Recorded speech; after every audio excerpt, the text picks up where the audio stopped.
Welcome back to episode 63 of the Sleeper Sports Media Podcast. And in this week's episode, going to recap all the action that was going on over the weekend, starting with King and Queen of the Ring on Saturday, May 25th, which was also the 3-year anniversary of Sleeper Sports Media. So it's only fitting that I had gotten an episode out before, and now going to do a recap and review, which is what this all started as. I missed a good portion of the event just because I slept in. Haven't gotten a chance to rewatch it, but I know that I was pretty much spot on with all my predictions and whatnot. And so just getting right into it, ended up being 5 main card matches and then 1 pre-show match. Was very surprised whenever they added the pre-show match on SmackDown the night before. Confirming it, we had Bianca Belair and Jade Cargill versus Candice LeRae and Indy Hartwell for the women's tag titles. The match went 8 minutes. Bianca and Jade retained. Nothing surprising there. To start off the main card, it seems like Becky Lynch has gotten into a habit of starting off premium live events for WWE, although that's going to be on the shelf for a bit as she takes her extended leave now. Singles match for the Women's World Championship, 16 and a half minutes.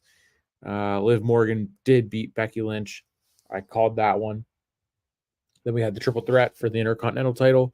Went about 13, almost 14 minutes. Sami Zayn defeated Chad Gable and Bronson Reed. Called that one as well.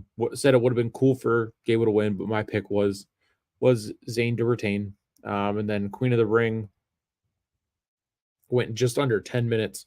Nia Jax did beat Lyra Valkyria. I'm pretty sure I said I see this one going the way that it went, but obviously that's not what I would have wanted. I think Lyra was my pick as of Tuesday on NXT, from last week. And then King of the Ring final. This one was the second longest match of the night. Gunther beat Randy Orton, but there was controversy, of course, because Randy's shoulders were up, and Triple H even said that, we probably could or should get a rematch for the King of the Ring, for the King of the Ring title, and the opportunity to get a title match at SummerSlam. But Gunther did win. He was seen on Raw, which we will get into whenever we get to Monday night. And then the main event, which is what I caught the very end of Gunther versus Randy Orton, and then I did see all of Cody Rhodes versus Logan Paul for the WWE Championship. Another fantastic match by Logan. The drone shot was his idea that he's been pitching for a couple years now. Everything about it. So this event was great. From what I did see on Twitter and whatnot, eventually I'll go back and actually rewatch and be able to see everything that was involved. That was Saturday. Then we had Sunday, Double or Nothing. I again missed the watch long, and didn't get to watch it, and I'm glad that I didn't, because I heard it was a very, very long one. So I don't even know where to begin with Double or Nothing. The return of MJF, I was almost asleep as I heard his music hit, and I couldn't believe it that he had actually returned. I know that right before it started, I was seeing on Twitter that it was going to be a can't miss show. There's going to be stuff going on right from the very beginning, and we definitely did get that. So the buy-in kicked off with the grudge match, Thunder Rosa versus Deonna Purrazzo. looks like Deanna did get the win, which is good. I'm happy for that. I mean, for the buy-ins, I guess it really doesn't matter. But eventually, Thunder Rosa or Deanna Peraza getting back into the title picture would be fantastic. I think. Um, and then we had the trios match, the Acclaimed against the Cage of Agony, Brian Cage, Gates of Agony, whatever. Another buy-in match. Looks like the Acclaim did get the win, and then we get into the main card. We kick it off with the International Championship matchup. I was watching a little bit here, and then I started dozing off. And I know I missed the very beginning of it, but I did see on Twitter that there was a video of the first 9 minutes, which was when Will Ospreay took that spot off the apron and landed on his neck. Really, what looked like really bad. Um, but Ospreay did get the win, and then which is I fell asleep and didn't. I was dozing off and didn't see the full ending, and then I missed Adam Cole returning, and then MJF's music hit. That's when I woke up and was like, "Whoa, what's going on?" And then, of course, I just that I watched MJF's promo, everything that he said about it, everything that was AEW when he was there, when he was the champion to now it's all worth it now. Looks like he has re-signed with AEW. He got the AEW tattoo that he showed us. It says "Bet on yourself" with the AEW poker chip. Um, Quoted the Wolf on Wall Street. Everything about this was perfect. So excited for him to return to Dynamite next week, which I was hoping he would show up last night as I did the watch along, my first one back in quite some time after taking a much needed break. But MJF is back in AEW. They did say last night that he has signed for the long term, so that's exciting. I can't wait to see the warpath that he goes on. Um, we are discussing it last night if he will continue a feud with Adam Cole, or just they're not gonna do it right now. They're gonna kind of let it be and then pick it up eventually. Because as of right now, they have a draw and MJF has a win, and that's it. Going into the Unified World Trios Championship, which I still don't understand if it's eventually they're going to give them a name of either the AEW or the Ring of Honor, whichever one they would want to do. But we had the Bang Bang Gang versus Death Triangle, um, which the Bang Bang Gang would retain. And as we talked about it last night, with the return of Juice Robinson, Earl had said about adding a fourth member to that triangle and then doing blood and guts. And of course, Mac, he beat me to it last night. He said, well, if they add, it would have to be the death square then if there's four of them. And I was thinking the exact same thing. So but that would be a fantastic idea. Blood and guts versus with these two teams. um Great idea, without a doubt. Then we go into the AEW Women's World Championship match: Timeless Tony Storm versus Serena Deeb. Nigel McGuinness was back on commentary for this one after his brief viral moment with from Collision, whenever Mariah May did whatever she did. And I guess Storm once again retained. And then after that one, we had Orange Cassidy versus Trent Beretta, which it's it's crazy to me that besides the 0 hour shows, this was the only single match, just regular singles match, for non-title, non-stipulation match on the main card. Orange Cassidy beat Trent Beretta.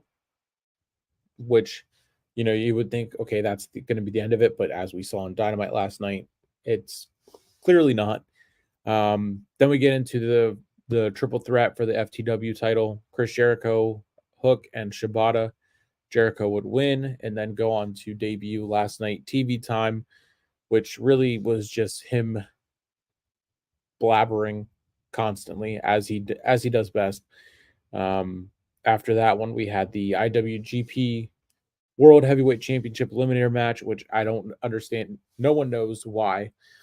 Me, Earl, Sarah, Mac, everyone that was on the watch along last night for Dynamite, we have no idea why they made this an eliminator match on the pay-per-view and then had another eliminator match on Dynamite last night. Jon Moxley beat Takeshita. And now, really, I mean, what more do you what direction do you go with Moxley and um, what he's doing with the New Japan title? After that one, we got the barbed wire steel cage match for the TNT Championship, um, with the stipulation of had if Adam Copeland loses, he would have had to bend the knee and join the House of Black. Um, and then I know that they did make the stipulation. He did. He said if he won, then House of Black would take over House of Black. Um, Copeland did end up winning, but as we saw, um, he broke his leg, so he is now vacating the TNT Championship, and we're going to see a tournament crown a new champion. They're not a tournament, but we're going to have qualifying matches, and then it's going to be determined in a ladder match at Forbidden Door, which should be a lot of fun. Seems to be the tradition of the TNT title to have ladder matches involved when crowning a new champion. From the TNT title over to the TBS title, we have Mercedes Moné beat Willow Nightingale with Chris Statlander and Stokely turning heel on Willow. I guess this was a decent match. I know Joe joined us last night, was talking about this one a little bit. I was trying not to have it spoiled for me since I haven't watched it yet. I'm gonna go back and watch it eventually. But Mercedes Moné finally beats Willow after their matchup in New Japan for the strong open weight title a year ago when she was injured. Then we have from there, so we have a new champion there. I think she was the only one. Yeah, that Willow was the only champion to lose, which I did see that coming. Called that, I'm pretty sure. Then we have the AEW World Title. This one almost went 25 minutes. This was the second longest match on the card. We had Swerve Strickland beat Christian Cage. I'm gonna watch that one back as well. And then they promoted it as a triple main event. But the actual main event was the Anarchy in the Arena match. This was, from what I've seen on Twitter the next day, that Monday. This was crazy and insane from start to finish. The Elite won, and this one almost went 30 minutes. So that was the full weekend. I love those full weekends of wrestling.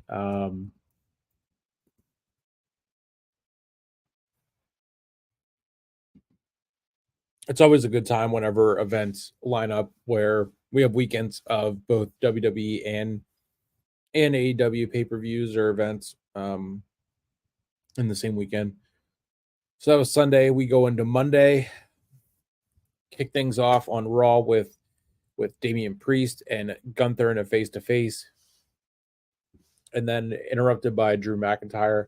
As some people forget, he is the next challenger for Priest in the World Championship at Clash at the Castle. I'd say I'm excited for it, but I just don't care. I don't. There's still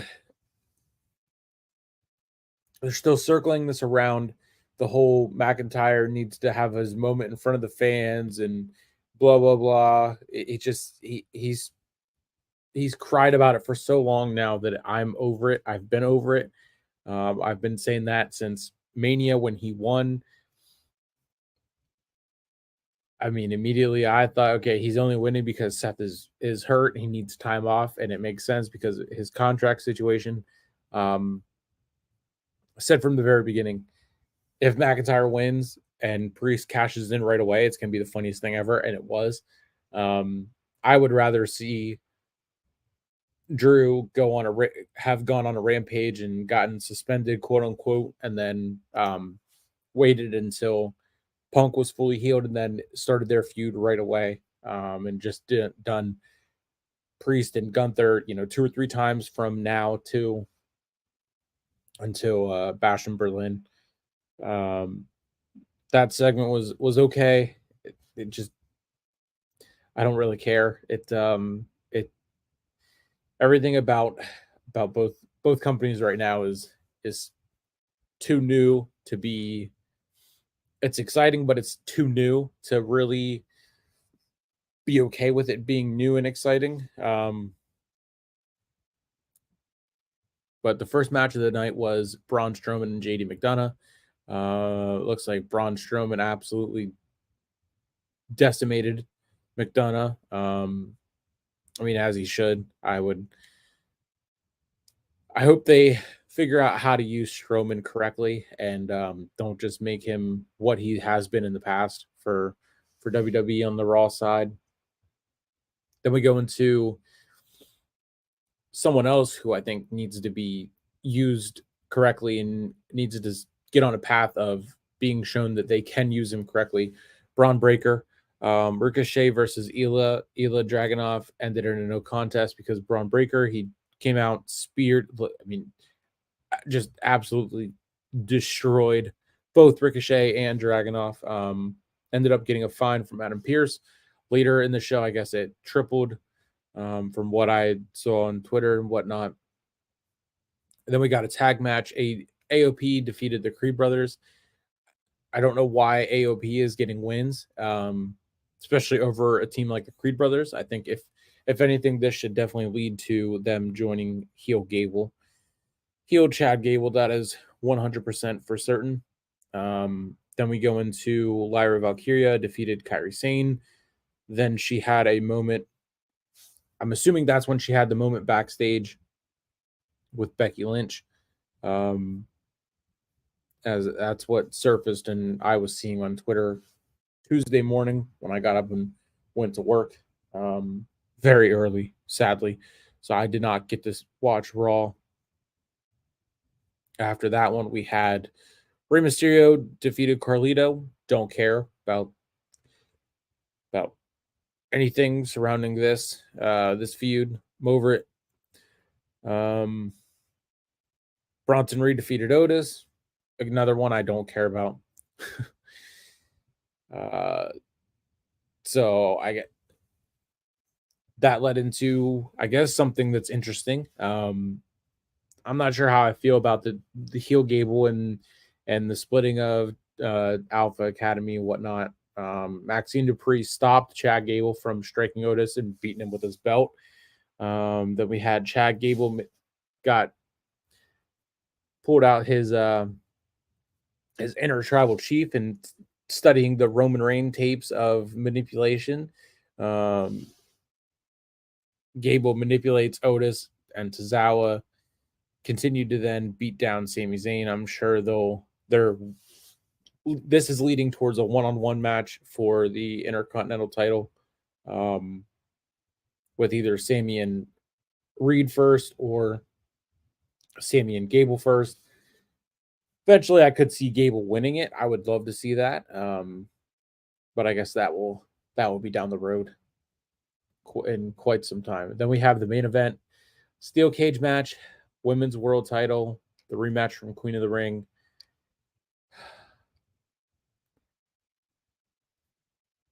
Huh. Liv's first ever steel cage match. I didn't realize that. her first ever steel cage match was defending the title against Becky, which happened to be Becky made her debut in the same wherever they were. I don't even know where they were. Um,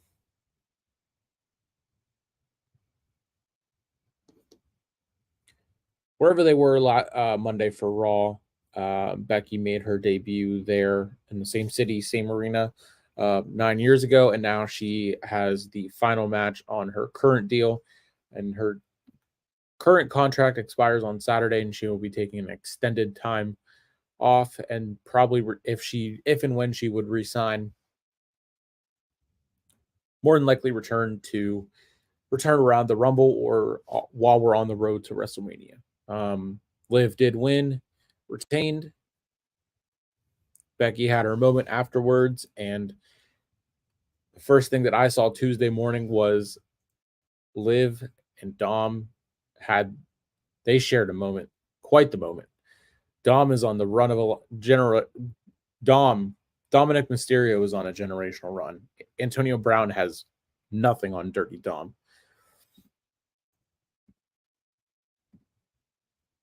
I mean, everything about that was fantastic. I don't know why they wouldn't have shown it on TV. That was one of the big things I saw was everyone was complaining that the feed was cut before the kiss happened and everything. Apparently it was network issues with USA needing to get the just timing with where Raw was and it needed to end and then get on to the next show for USA. That was Raw Monday night, and then we get onto NXT, which was quite the show. A lot of surprises, a lot of fun surprises. Surprises as surprise for me is in I didn't know what to expect from this sexy red thing character person coming on to NXT. Yeah, I was definitely not sure what to think. To start it off, we had the Women's NXT North American Championship revealed with Ava and Sexy Red, of course, and then it was also announced that she will be the host of Battleground, where we will see the first Women's North American Champion be crowned in a ladder match. We had the second to last qualifier, Michin beat Tatum Paxley, and then after that, we went into Riley Osborne defeated Ridge Holland. We found out who Roxanne Perez is going to be facing at Battleground for the NXT Women's Championship, which is Jordan Grace, TNA's Knockouts Women's Champion. That's going to be a lot of fun. The OC defeated Malik Blade and Edris Anofe. So I'm guessing that tag match will be added to Battleground, which I'm excited for. Then we had Lola Vice versus defeated Ariana Grace. No surprise there. Dante Chen defeated Lexis King. Once again, Lexis King losing 2 weeks in a row. Not sure what we're doing here, what direction we're going. Kalani Jordan defeated Ren Sinclair in the other qualifier match, and now the field is set for Battleground. And then we had the main event. Trick Williams and Javon Evans beat Gallus, and Booker T was fighting for his life the entire night because Sexy Red made her second appearance for the night. And then, of course, we had the confirmation that we're going to get an underground match at Battleground. Shayna Baszler will be involved in that one. Since we're on the topic of Battleground, I'll run through what we have so far for that event, June 9th, which a Sunday pay-per-view for premium event, for NXT and Battleground out in Las Vegas at the UFC Apex. assuming there must be a UFC event on that Saturday, which is why they're doing it on Sunday. We have, of course, the first ever NXT Women's North American title, 6-pack ladder match. Sol Ruka versus Lash Legend, Fallon Henley, Jada Parker, Michin, Kalani Jordan. Jada Parker, I think, is my number one pick for this match. And we have a NXT North American Championship triple threat as well. Obafemi versus Wesley versus Joe Coffey. I would love to see Wesley win and get his title back, but I could also see Obafemi retaining. And then we have the NXT Underground match, Shayna Baszler versus Lola Vice. Excited for this one, big time. Hunter from Apples and Grapes Media and I will be doing a watch along for NXT Battleground. Then we have, as I said before, the NXT Tag Team Championship, Nathan Frazier and Axiom versus the OC. And that's what we have right now for Battleground coming up in a couple of weeks. All right, reviewing AEW Dynamite from last night as part of the watch along. Had a fun time honoring Jeff and seeing all the tribute video that Mitch made, and just talking about the memories that everyone has had with Jeff. We do miss him. AEW was from the Kia Forum last night in Los Angeles. We kicked it off with Mercedes Moné's TBS championship celebration. And then we would be interrupted by Sky Blue, who ended up revealing that she was the one that attacked Mercedes a couple weeks ago. And then they would end up having a title match later in the night, where Mercedes did win. More on that later as we get to that part of the night. Then we had the House of the Dragon Who's House match. AEW World Champion Swerve Strickland versus Killswitch.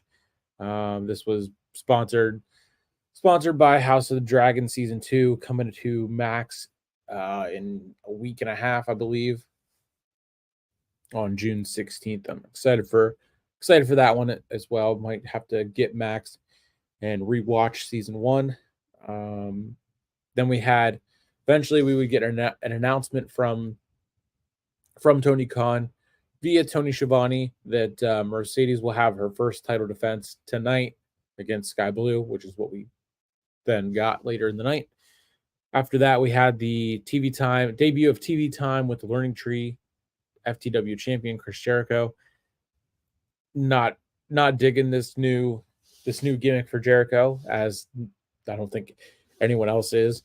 Anyone else is either. Brian Keith, who I don't even know who the guy is.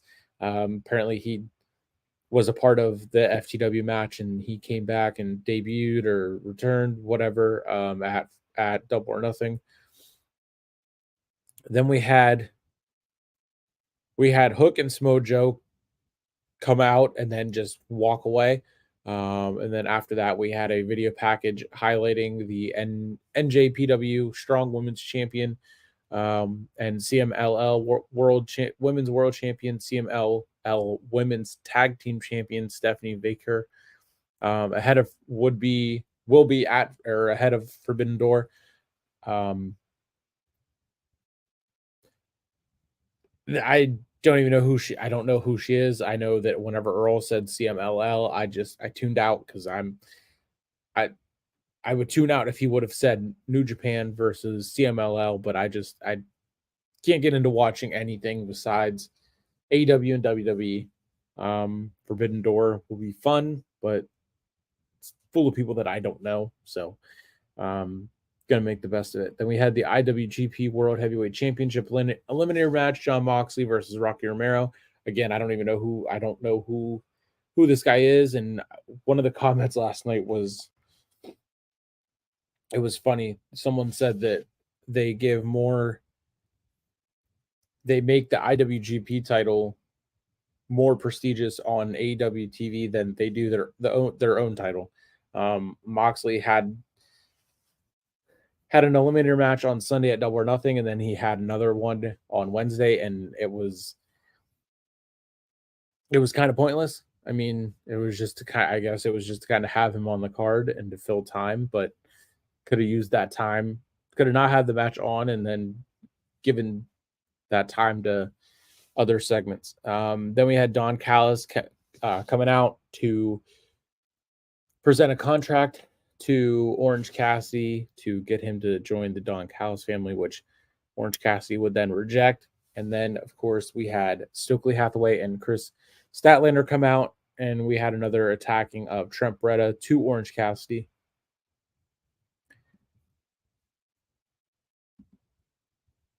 I don't know. I wish they would. Everything they're doing is just like, can we just speed it up? I mean, they're really dragging this whole thing out. I mean, Trent turned heel, and now we have Chris turning heel on Willow. So is it going to go to Orange Cassidy and Willow versus Trent and Chris Statlander, a mixed tag match?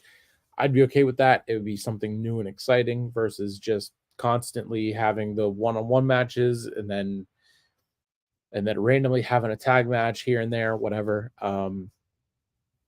Eh. I mean, it was all right, I guess. But then we get Renee backstage with Matt Menard and Daniel Garcia. I missed this segment as we were on the watch long, wasn't able to watch everything because we would tap in and talk different things, rumors and whatnot. Then we got the TBS Championship match. Mercedes did defend against Sky Blue, retained. Then we had a face-to-face of Stephanie Baker and Mercedes Moné. So I think that's the way they're going for Forbidden Door. We got a video package showing that MJF will return, and his signing of AEW for the long term next week on Dynamite. He will be back. Then we had the EVPs who addressed the TNT Championship, and I said right away, they're just going to give it to Jack Perry, aren't they? And that's what they tried to do. And then, sure enough, we had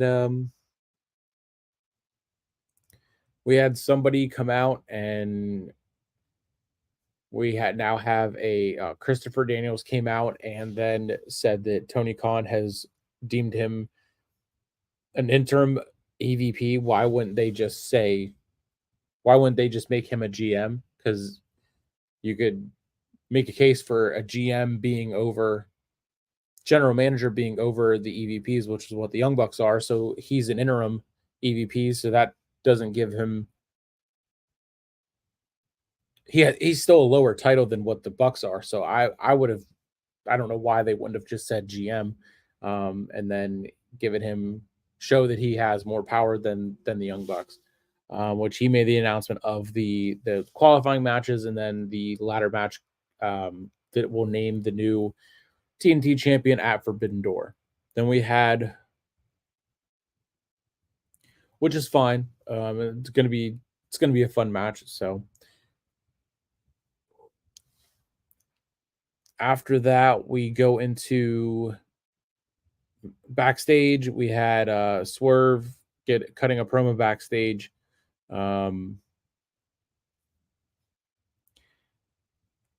Rush was also backstage and had strong words for MJF. So I really hope that they don't have MJF come back and have a feud with Rush. I'm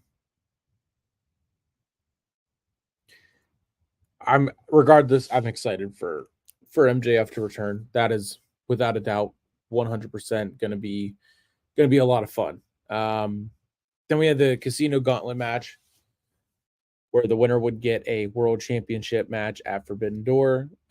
Switchblade Jay White, Pac, a couple other guys. I was shocked that Will Ospreay ended up winning this. Given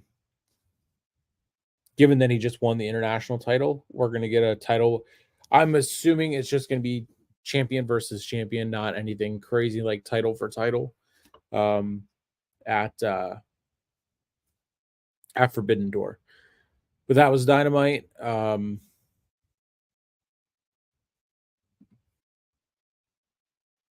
That was Dynamite. It's going to wrap up the wrestling portion of this episode, Sleeper Sports Media Podcast, episode 63.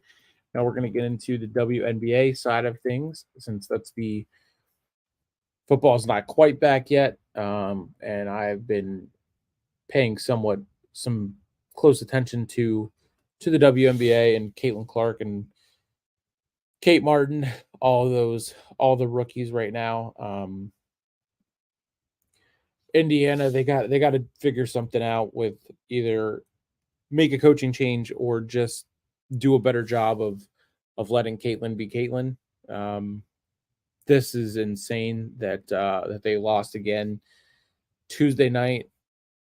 I mean, Caitlin absolutely was dominant, 30 points, and they still lost. They lost by 6. So that's better than their loss to Vegas from Saturday night, where they lost by 19. And Caitlin and the rest of the team looked rested for once. They had, I mean, their first 5 games, the first 5 of the 7 games this season were on the road for them. And they had 7 games in 8 different cities in 12 days. So they had the much needed rest on the way back from Vegas back to Indiana. And they of course played tonight. So from Sunday, the 26th, Minnesota beat Atlanta, Dallas beat Los Angeles, Connecticut stayed undefeated and beat Phoenix. The Sparks got one back on Indiana, beating them by 6. Like I said, Seattle beat Chicago. Wednesday, we had New York staying undefeated, beating Phoenix. Or no, they had already lost. So Connecticut I believe, is still the only undefeated team left. New York beat Phoenix. Atlanta beat Washington. Vegas beat Minnesota. None of those right there surprised me. And then tonight we have Seattle and Indiana 4-3 against 1-7. That's on Prime Video at 7 p.m. Could possibly be doing a watch long for that. And then at 8 o'clock we have Los Angeles against Chicago. Both those teams are struggling just as bad as what Indiana's struggling, but of course, because they have one more win and less losses, people are going to say, make this whole big deal, make it a whole bigger deal than what it is, saying Indiana and Caitlin is it helping Indiana, given that they've had the last 2 number 1 picks, 2 number 1 overall picks in the draft. What can you expect?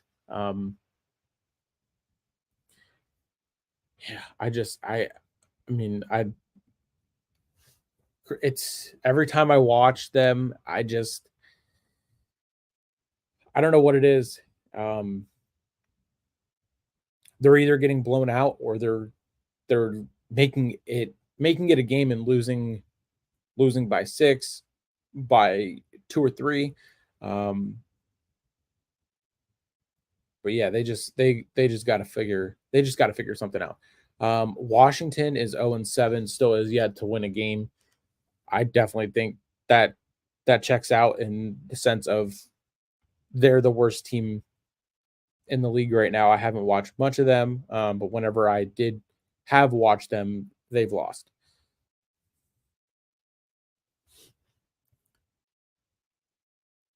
I'm gonna go over the stats real quick. I think, like, I saw last night that Caitlin is leading every category for rookies except for blocks, and of course Cameron Brink is leading that category, so which makes sense.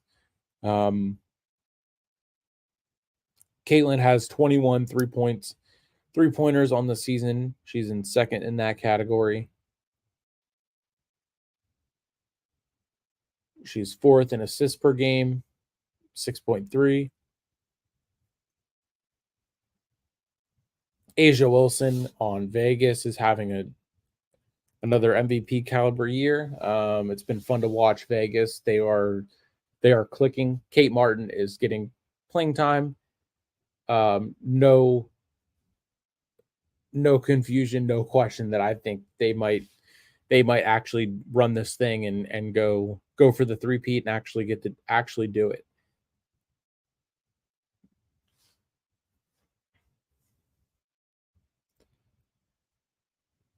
I definitely could see it being Vegas and Connecticut in the finals. Maybe New York sneaks back in there, but right now Connecticut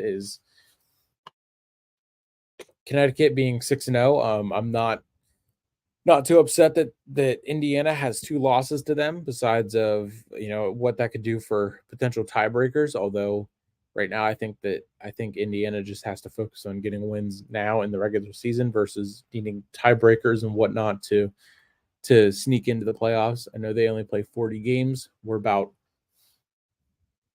a quarter of the way through the season already. It's going to be a fun rest of the way, and I can't wait to see what changes they make and how they continue this and see when they bounce back. It's been a fun time watching and covering the WNBA. I haven't been a big basketball fan for quite some time now since I stopped watching in 2016 or 17. Um, Whenever LeBron had his last back to back to back finals run against the Warriors. And that's gonna basketball corner for this portion is wrapped up. And to end it, I'm gonna go over some news, rumors, and reports from everything wrestling back to wrestling wise, WWE, AEW, and this is all per ringside news. Becky Lynch has her post WWE plans set. Her contract expires on Saturday, like I said. She's going to be out for some time, an extended period of time, which she deserves it. She was going to take the time off after WrestleMania anyway, so she just stepped in because Rhea was hurt. While speaking on the Wrestler Observer Radio from Dave Meltzer, oh boy, he went on to say that she's taking an extended leave, not for a short period of time, for a long. That's what extended leave means, Dave. When continue to go on to say Seth Rollins not being on the road, it makes more sense for her to also not be on the road, which yeah, it does makes all the sense in the world. Makes so much sense that you don't really need to point that out. I guess that was kind of a dead end conversation, but what do you expect? What more can you expect from Dave Meltzer? He also goes on to say Tony Khan has addressed potentially signing Becky Lynch. That was also a topic we had on the Dynamite watch along last night of Becky possibly going to AEW or ending up going to Hollywood. I see it more likely happening. Her testing the waters in Hollywood, either movies or TV shows, potentially just testing the waters in any way, versus going to AEW. I think her and Seth are WWE for life, and that's been very well noted. Definitely don't see Rebecca Quinn being all elite. Also, per ringside news, this is from today. Adam Cole, next title plans for Adam Cole have been revealed. Before he got hurt, I'm guessing this is going to lead to having Cole and MJF. They were going to have another match and be for the.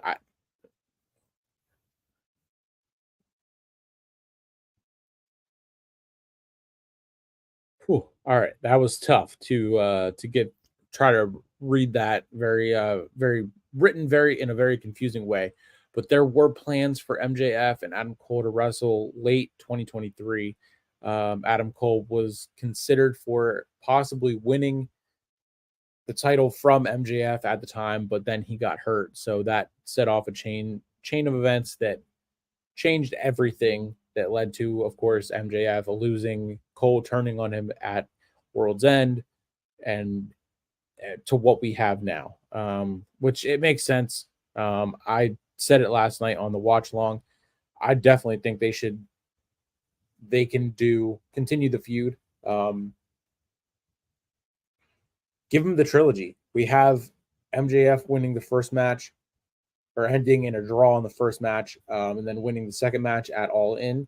Give them the trilogy and the rematch at All In this year, and then also make that for the number one contendership, and then have Adam Cole win. Then you got one win apiece. You could even do a fourth match, and you could do a title rematch, Adam Cole and MJF, when Cole has the title. They worked great together. The chemistry was off the charts, and it sucked that it went the way that it went to where it ended because of Adam Cole's injury, MJF's injuries, and just needing the rest that he got.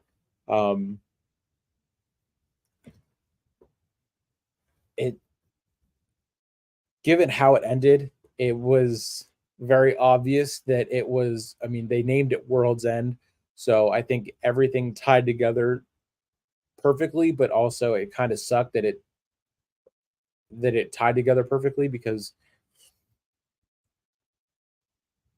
he lost in his hometown. He was hurt, so you kind of had to take the title off of him. Everything that he did with the title, setting the longest reigning AEW champion, and then getting hurt, losing it because he was hurt. It sucked, and it would have been cool to see had they not, neither of them gotten hurt, to see where it could have gone, to have MJF and Adam Cole go back and forth with a feud, prolonged feud.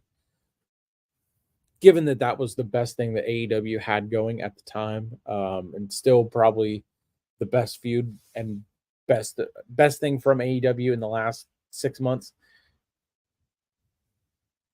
Same with Roman Reigns and everything that he did, given that, led into WrestleMania. I mean, I don't know what we were all expecting for Cody to finally beat him, and then now we get everyone complaining because Logan Paul is who they have challenging Cody at King and Queen of the Ring. What did you expect? Roman beat everyone. Cody jumped the line and also beat everyone in a sense, and then won the title. What else are they going to do?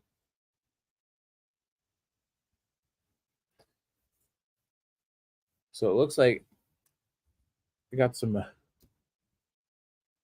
breaking news. An article just buzzed on from Ringside. Looks like there was a clarification on controversial 2024 King of the Ring ending.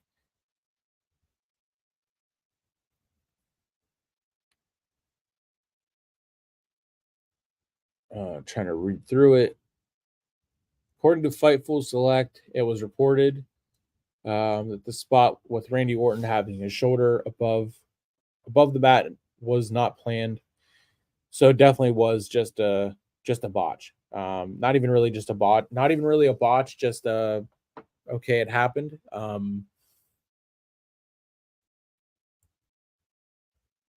In case anyone was wondering, we've confirmed with WWE that the spot at King of the Ring with Randy Orton and his shoulder being up was not intentional.